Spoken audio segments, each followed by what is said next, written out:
বাংলাদেশকে নিয়ে আসলে নানাবিধ ষড়যন্ত্র তো অবশ্যই আছে।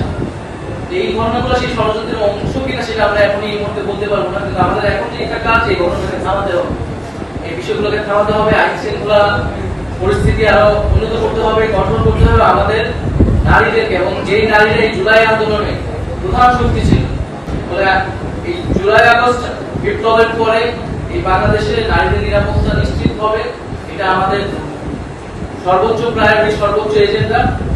সরকারকে এই বিষয়ে আমরা আর কঠোর অবস্থান নেওয়া আর দায়িত্বশীল অবস্থান নেওয়ার জন্য আহ্বান জানাই। মিডিয়াকে তাদের জায়গা থেকে দায়িত্বশীল আচরণ করতে আমরা বলবো। সামাজিক সোশ্যাল মিডিয়া আমরা যারা ব্যবহার করি, এটা আমি জানি না আইনগতভাবেও বাধা নিষেধ আছে।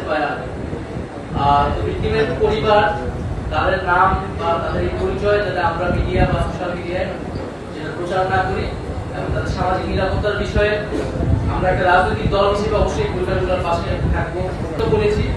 এবং সামনে একাডেমিক ক্যারিয়ার আছে, পরীক্ষা আছে, সেই জিনিসগুলো যাতে, সেই বিষয়গুলো যাতে বাধাগ্রস্ত না হয়, সেটাও যাতে এখানকার যে প্রশাসন, সেই প্রশাসন যাতে এটা নিশ্চিত করে এবং আশা করবো সরকারের জায়গা থেকে সরকার এই পরিবারের পাশে এসে দাঁড়াবে।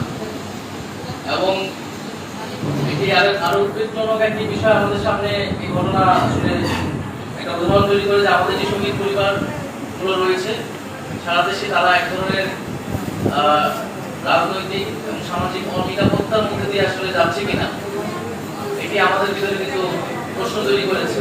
সেই জায়গা থেকে